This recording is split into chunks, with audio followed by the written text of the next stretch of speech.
Hello and welcome back to PaleoCast. My name is Dave Marshall and you are listening to episode 98, in which I interview Esben Horn about his model making business called 10 Tons. Now, Esben and his team have created some of the most beautiful, intricate, and challenging models you will ever see, and so it's fascinating to get some insights into life as a model maker. We have a great range of pictures and videos on our website so you can see exactly what it is we're talking about. Plus, we also discuss a lot of music, metal bands and rock stars, and the influence they've all had on the paleontological field. And so if you're unsure of any of the artists we're talking about, you can find the little playlist of paleontologically inspired metal on there too. Not to everyone's tastes, I know, but something that Esben and I both love talking about. Now, there's not a lot of PaleoCast admin to talk you through today, so I'll just remind you all to keep on spreading the word of this podcast by liking and sharing posts on social media or leaving reviews on iTunes, whatever you can do. We've also got our 100th episode coming up, so if there are any interviews you've always wanted us to get, speak up because now's your chance to get them. Following the theme of this interview, with its paleontology metal crossover, we're played in today by a relatively new track from the Ocean Collective. Now, these are the guys behind our regular intro. This track is called The Cambrian, and it's from their album titled Paleozoic, in which, you've guessed it already, each track is inspired by a different period of that era. They're eventually aiming to do the whole geological column, so if you like the music, or even just the concept behind the music, please check out the band and give them some support. I can't recommend them enough.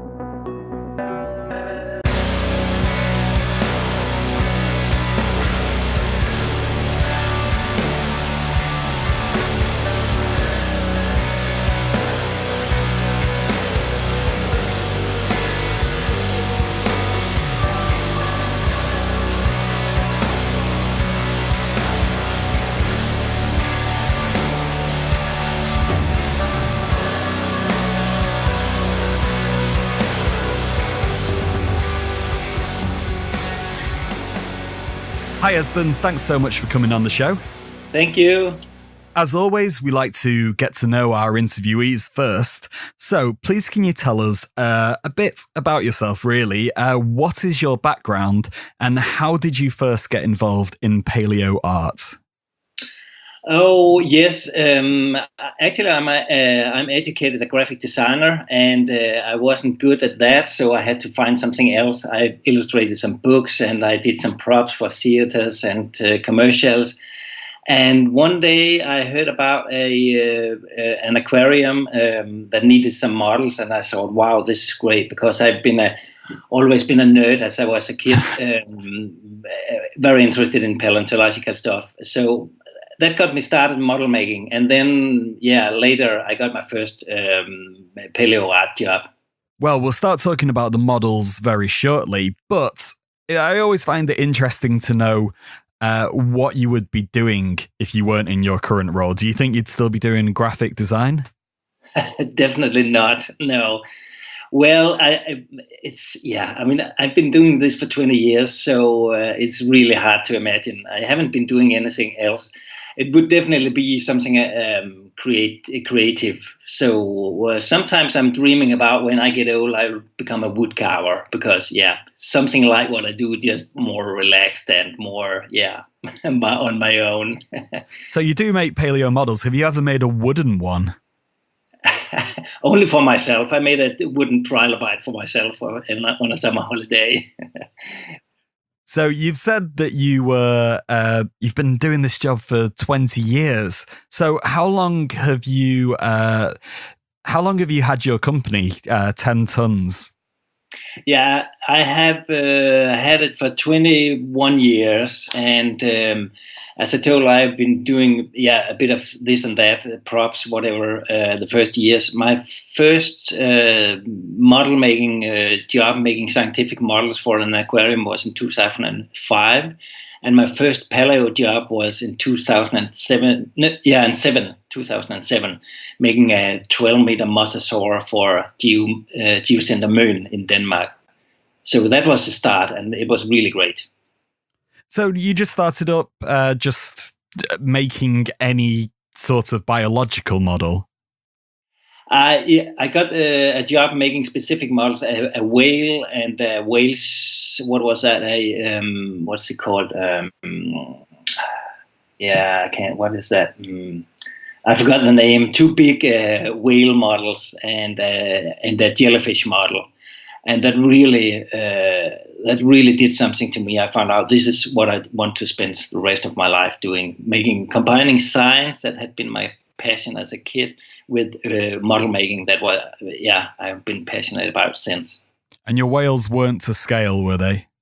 Yeah, it was a minke whale, one of them. Yes, So I started out big.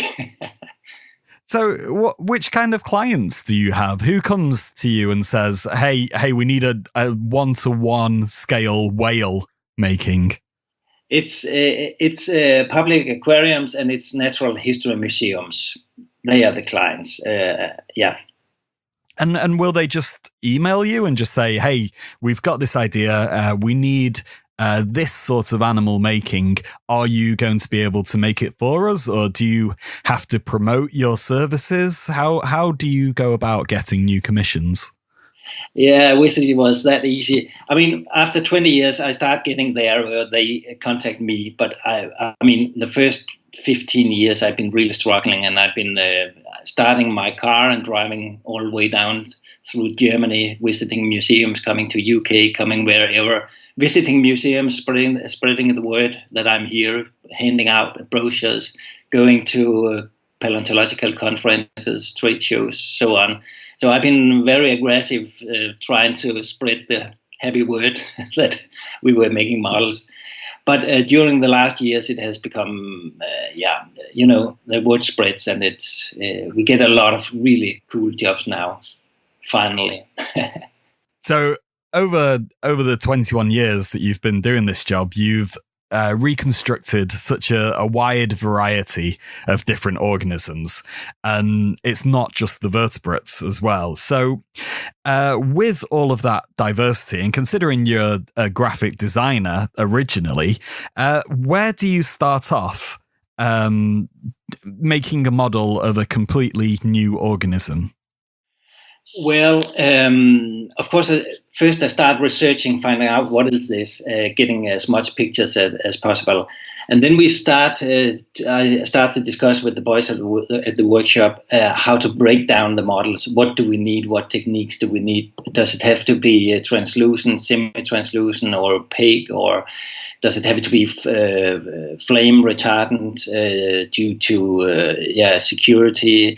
All these things, shall the audience be able to touch it, or is it behind glass? These practical things, finding out, they will tell us what materials are we going to use, what techniques are we going to use. So, and we do that with every creature, because I mean that's necessary to get started. And then I start to find out who can help me with this. As I'm not a paleontologist, I need help from paleontologists, scientists, experts in this creature, and I'm build a network, so I know a lot of people, and if I can't find one, I ask in my network who's the expert on this one, and it's normally it's quite easy to find helpful scientists that would be happy to help if the museum doesn't provide me with detailed materials. It's mostly German museums. They always give me a big book with description. Every little bristle, and it's great, because I mean it's not more difficult to make a correct reconstruction. The difficult thing is to get the information about how to make it correct. I mean, I work on Eurypterids and these sea scorpions. I know every single little lump and bump, and I could spend days just talking about all the different morphologies and all the different shapes and textures. How much input do you actually want from the academics? Do you need to know absolutely everything, or can you just get like a rough idea and just work with that? No, I mean, the more the better. I mean, the better information I've got, the better model I can make. So it's simple as that. And I really want to make it correct in every little detail. Because I've done graphic design as well, and one of the things that you'll get is someone just saying, hey, can you make me a logo for this? And you go away and you do all your research and you come up with a logo, and after you've done all of that work and you've got the feedback along the way, then they're just kind of like, oh, we kind of want it more corporate or something. And you're just like, oh, right, okay. So you go away, try and make it more corporate, and then they come back and they say, oh, can we get some more, I don't know, we want it to say that we're corporate but not too corporate, like a bit friendly as well. So I can see where having the details up front could really, really come in handy. Yeah. I mean, science is a little bit more precise in that sense. But of course, if you talk to one paleontologist, he tells you something, and another one would say, no, it's all wrong. It has to be like this. So, yeah, there's always a little bit forth and back. But when we start working, sometimes we ask a paleo artist, an illustrator. We have a good cooperation with John Sibbick. And ask him to do the sketches, because he's been in it for so long, and he knows every detail on, just about every creature that has ever lived. So just give him a name and he'll make a sketch and it's all there. And it's a great way to work. And when that's approved, then we start sculpting from that drawing. Okay. Have you ever reached the stage where you can say, okay, you mentioned whales before, where you've done a couple of whales already, you might have done some more, and so you're onto your fifth or sixth whale now, and so you say to your workers, right, it's time, we've got another whale commission, let's just go through the whale procedure that we do? Or does every single model have to take its own unique approach? More or less. I mean, also to be, we try to challenge ourselves. We made some models for Natural History Museum in Frankfurt, in Germany, and we actually got an old silicon mold of a crab larva, and it ended up, we could make easy money if we just cast that, but we ended up saying, oh, it's too old, it's too ugly, we could make it better today. So we started more or less from scratch. Because we're passionate about it. It's embarrassing to make a remake of something that's not good enough. So, we made our second great white shark, 6.5 meter. Just a couple of months ago, we finished that, number 2. And it's the same species. It's more or less the same positioning, but we try to do it better every time, and it's more fun because we keep inventing new techniques that are easier or better or something like that. So we end up starting more or less from scratch every time. You're saying about always wanting to get better, and again, I draw a parallel to some of the stuff that I do with PaleoCast, and every time I make a recording, I try and make it better than the last one, but looking back now to the very first few episodes, and if you're a new listener listening to this, like if you go back, it sounds dreadful. Are there any models that you've made that you look back at now with all of your 21 years of experience and think, oh, it's not as good as I could make now? I don't have to go 21 years back. I can just look at the last one we made. It's good, but we should have made this a little bit better. You never get satisfied, but that's what keeps us going. Yep. That's what keeps you going for 21 years, and hopefully that will be what keeps us going for 21 years and onwards. Okay, So let's talk about some of the models and the different materials that you use. So you mentioned having things that are translucent. We got things that are fire retardant. What kinds of materials do you use? I mean, it depends on the size. The smaller models up to 1.5 meter or something like that. We normally cast it from polyurethane polyurethane resin, and we start out with a crystal clear one. We can add dyes and powders into it to get it semi-translucent or get in the right color. So, I mean, that's our plankton and our trilobites, our stuff like that. When we make a great white shark or a dinosaur 12 meter long, of course we have it robot milled from styrofoam and covered with the acrylic gypsum, fiberglass, and so on. So, but yeah, we changed our ways to do things 1 year ago, where we became digital. So we started sculpting digitally instead of sculpting from clay and artificial wood. Do you have a big skip at the back of 10 tons that's got in loads of discarded or not quite good enough bits of animals in it that you've made and you've just said it's not quite there? How much work goes into perfecting something? We don't we don't save the scrap that we don't like. We are. I mean, how much work does go into it? Again, it depends. But 1 year we made. We calculated how many models we made, and we are 3 people in the workshop most of the time, and finishing one deep sea fish model or a trilobite or whatever is 3 weeks. So every 3 weeks we could send out a model in average. So it's quite time consuming to make these things. Also because, I mean, every little hair is handmade.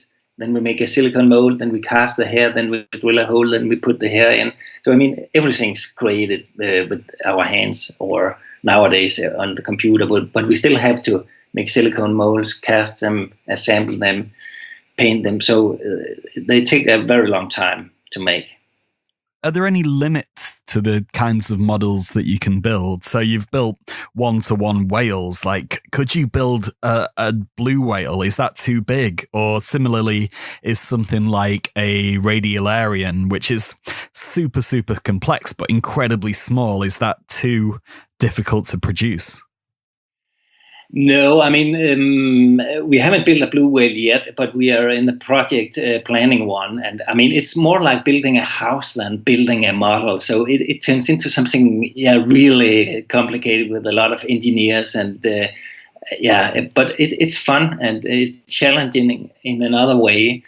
And if we go the other direction with the radiolarian, I mean, computers, it's been a revolution for us because these tiny little crisp details, we can actually achieve them with computers a lot easier than making them by hand, of course. So it's been great to take this step into the digital realm.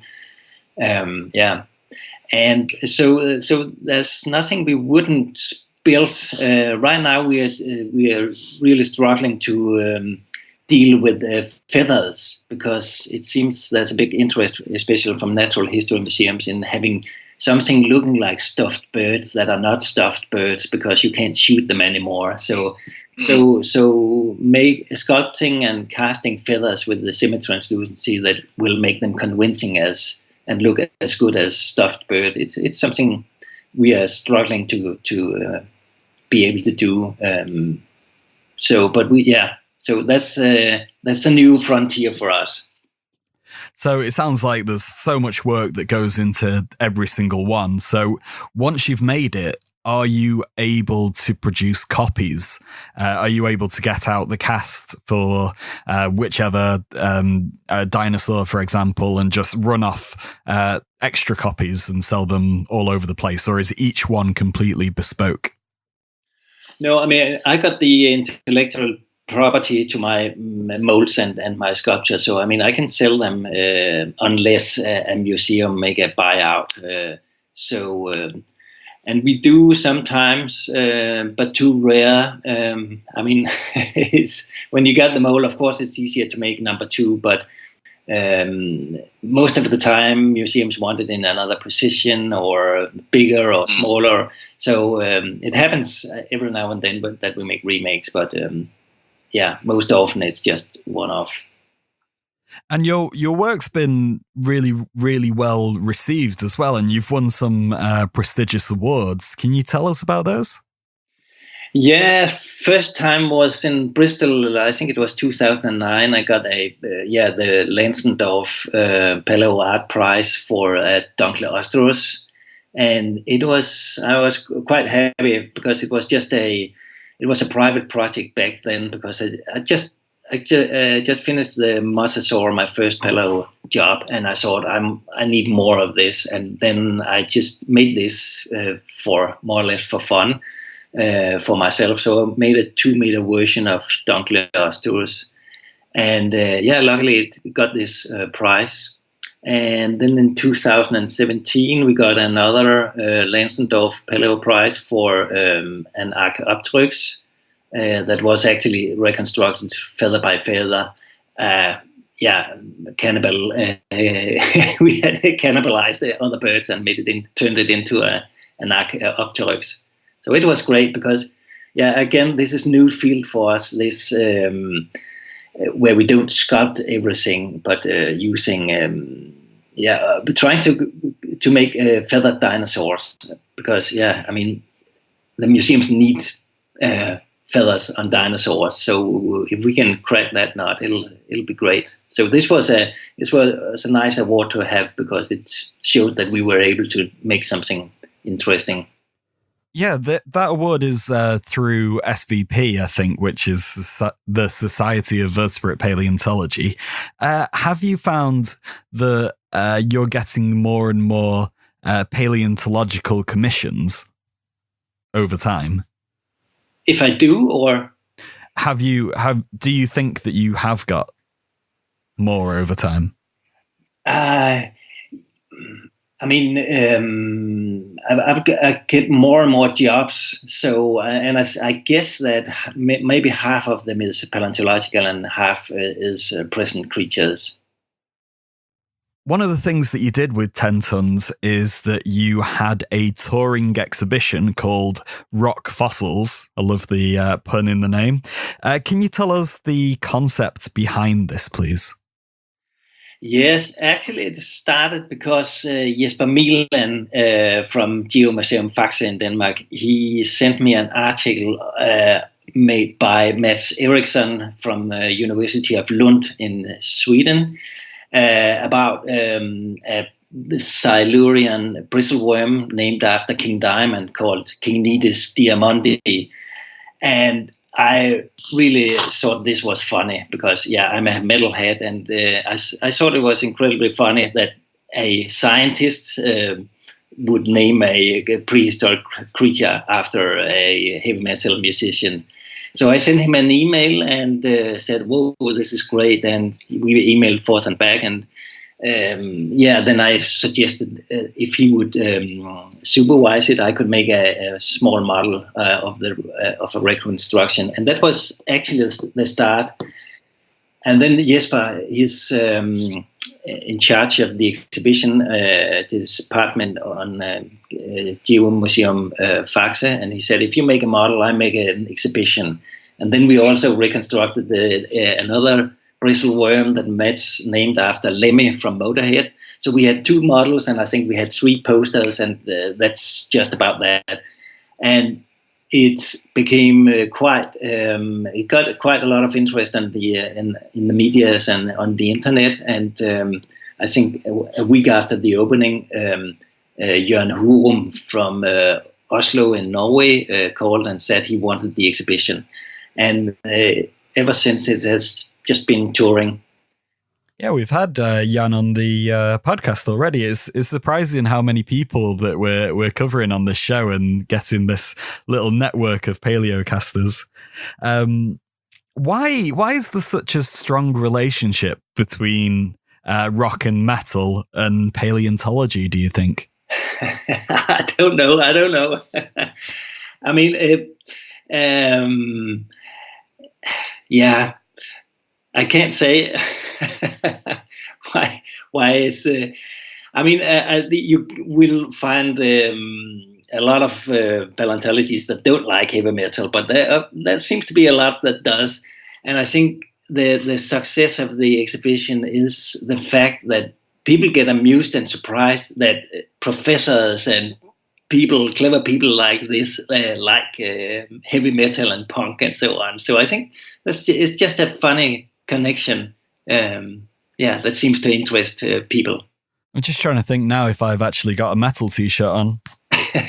Yeah, I've got my Russian Circles T-shirt on. So big shout out to that band. All right, I got my Acid King on. Yeah.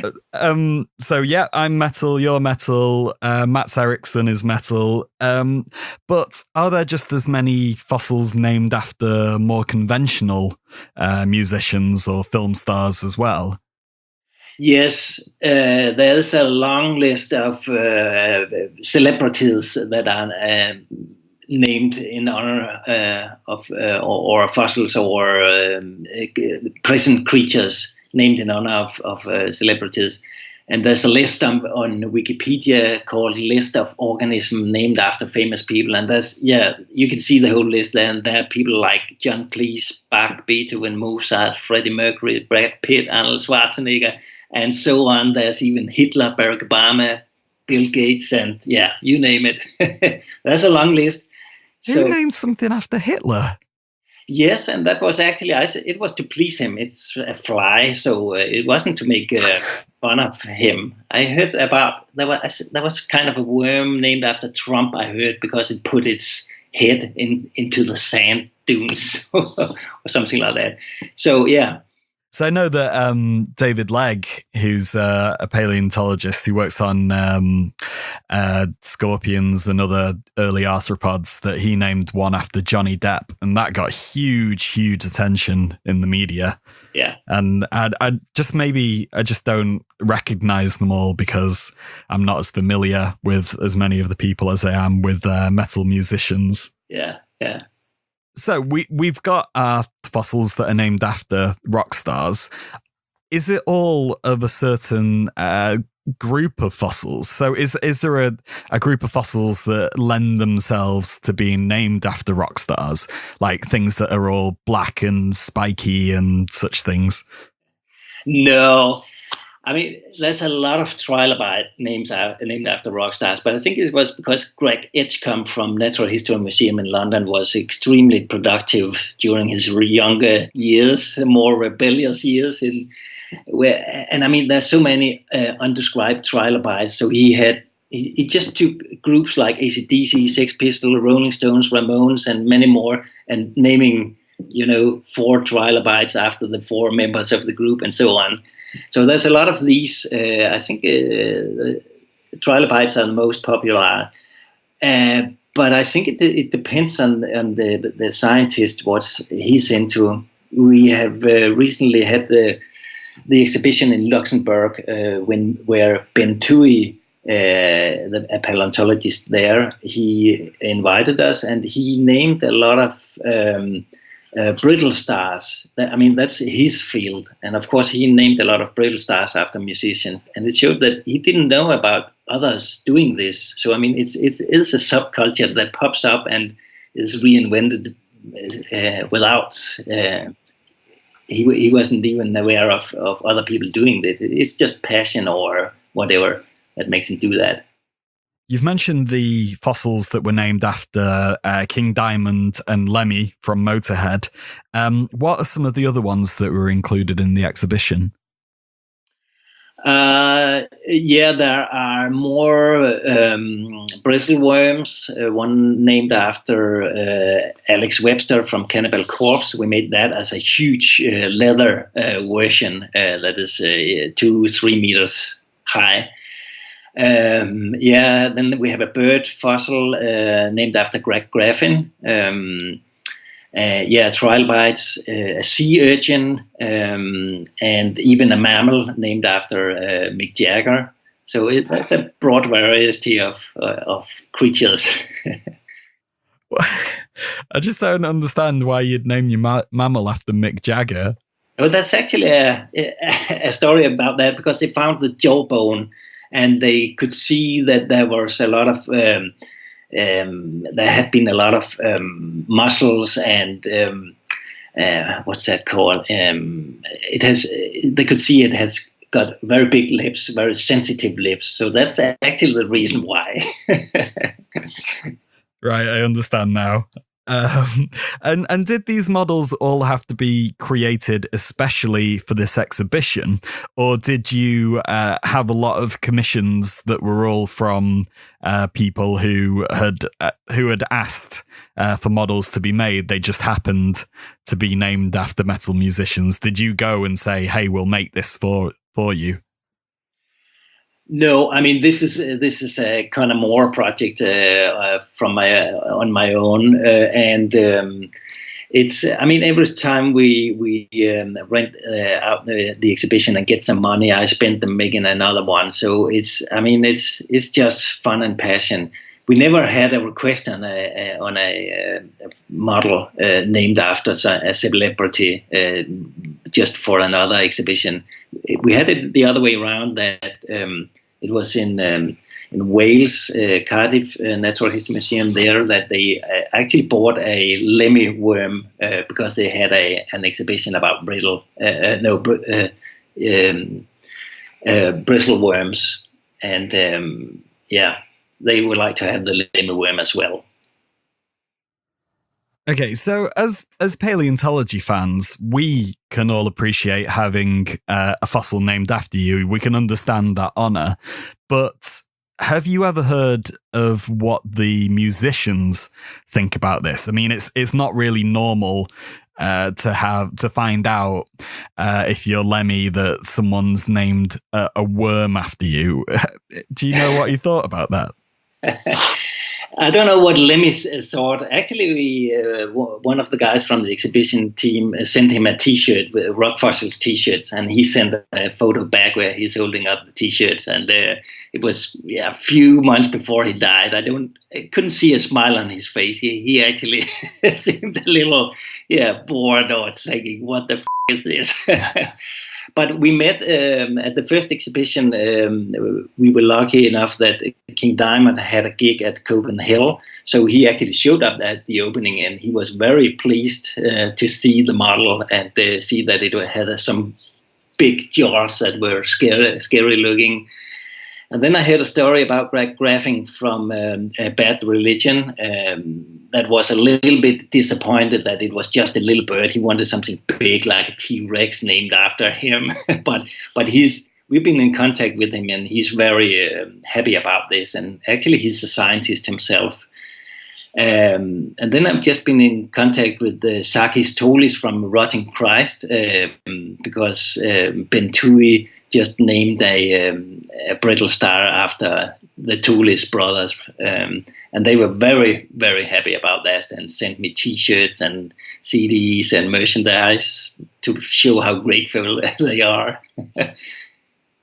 It's a real musical tour de force for people who aren't metal fans. Rotting Christ, that one.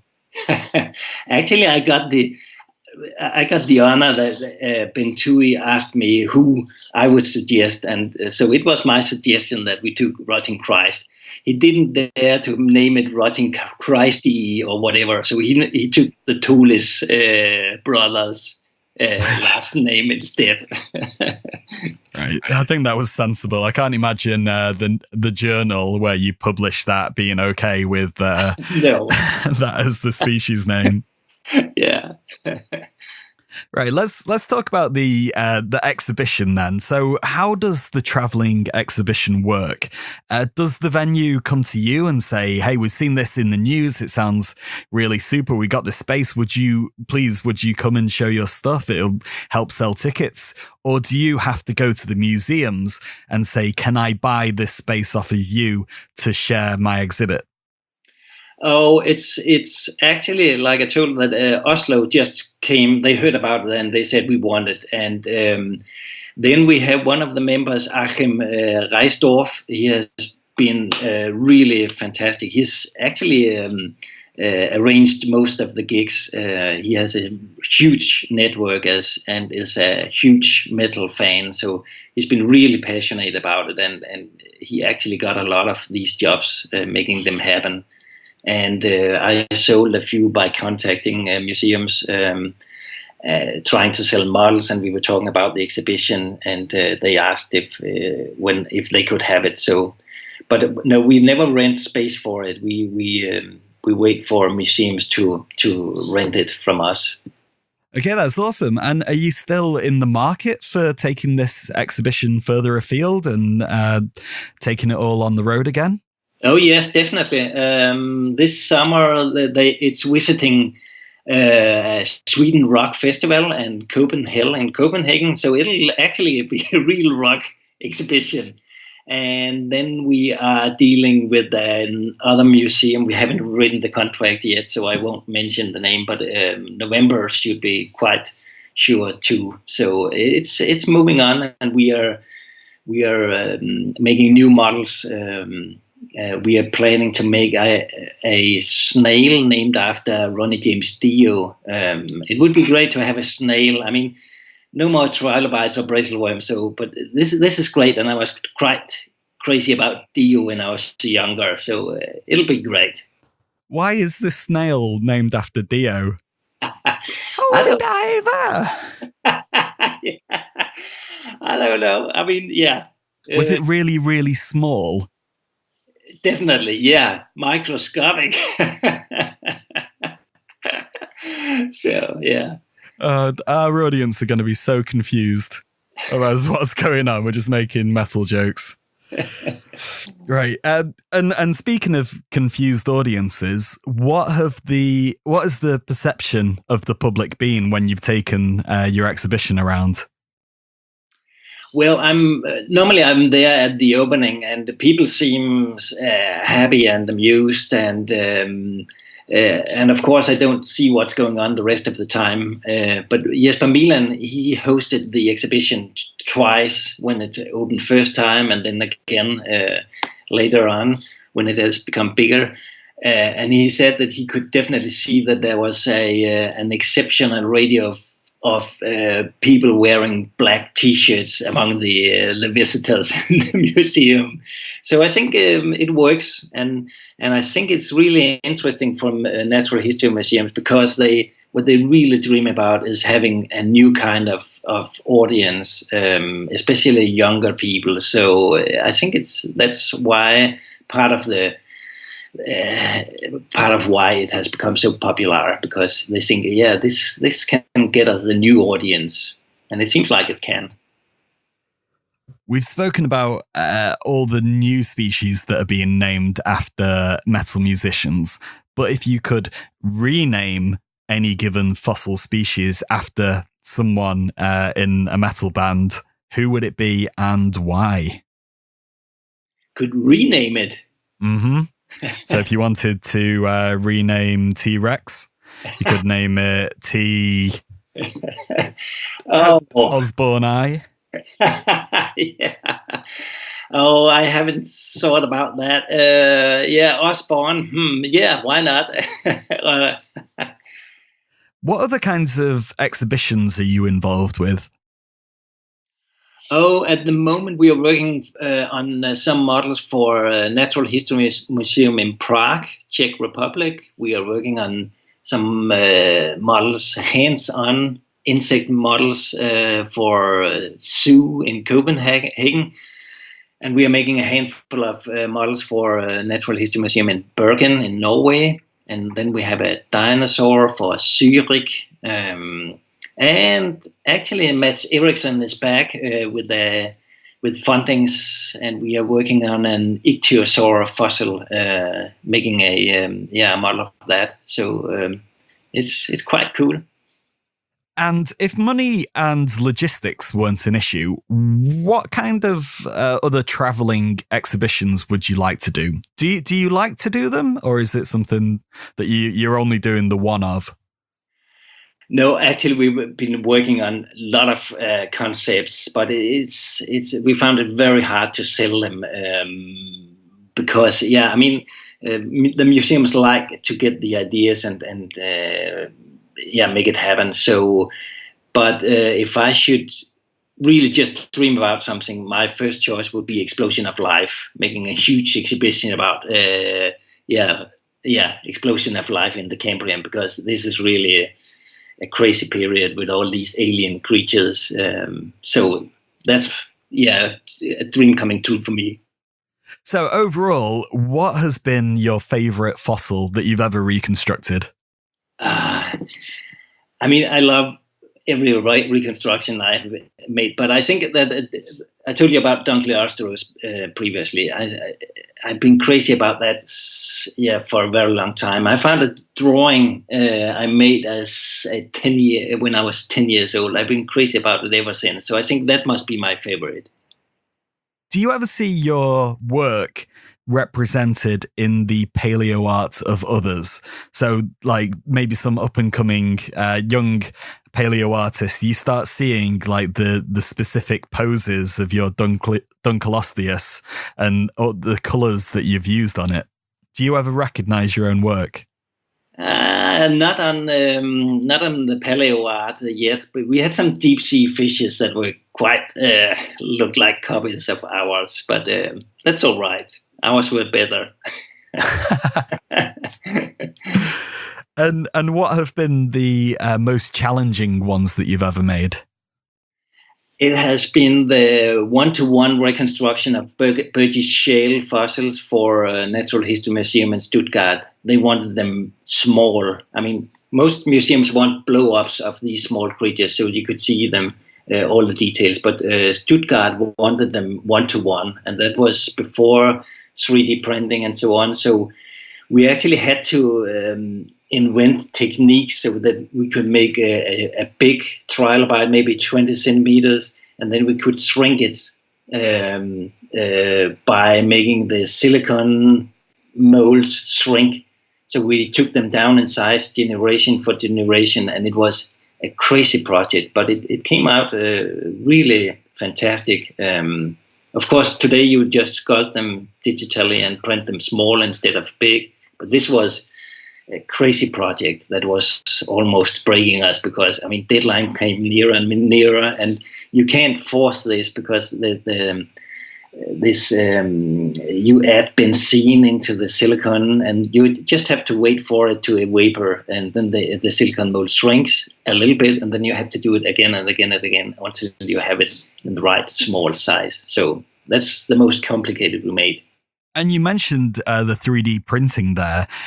How have new techniques changed the way in which you work? And are there any exciting new things on the horizon? And I guess as well, do you resent in a way that you've come up with all of these brilliant ways of making models and then something new just comes along and potentially just wipes all of that out?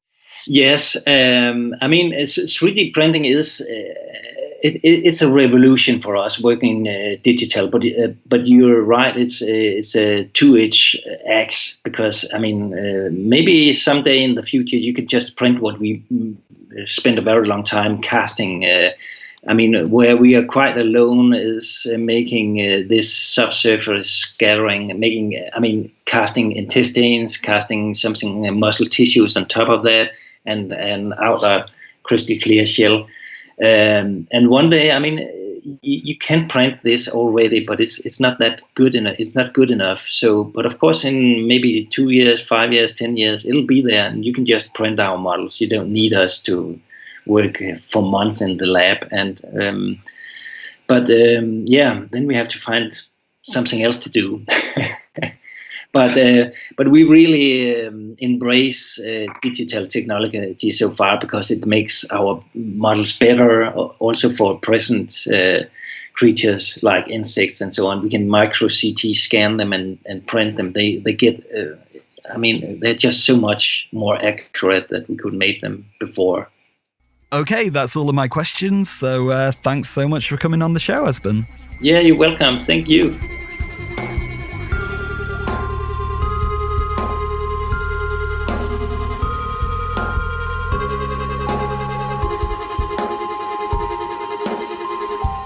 Paleocast was brought to you by Dave Marshall, with Joe Keating, Laura Soul, Liz Martin-Silverstone and Caitlin Colery. It was made possible by funding from the Paleontological Society and the Paleontological Association, but the show now relies on contributions from you, the listeners. If you've liked this episode, please consider donating, and thanks to everyone that's helped out so far. We'd also like to thank the Ocean Collective for use of their music. Please visit paleocast.com for the supplementary material to this episode and for our archive of past programmes. Subscribe to our Twitter feed @Paleocast and like us at facebook.com/Paleocast to get all the latest news.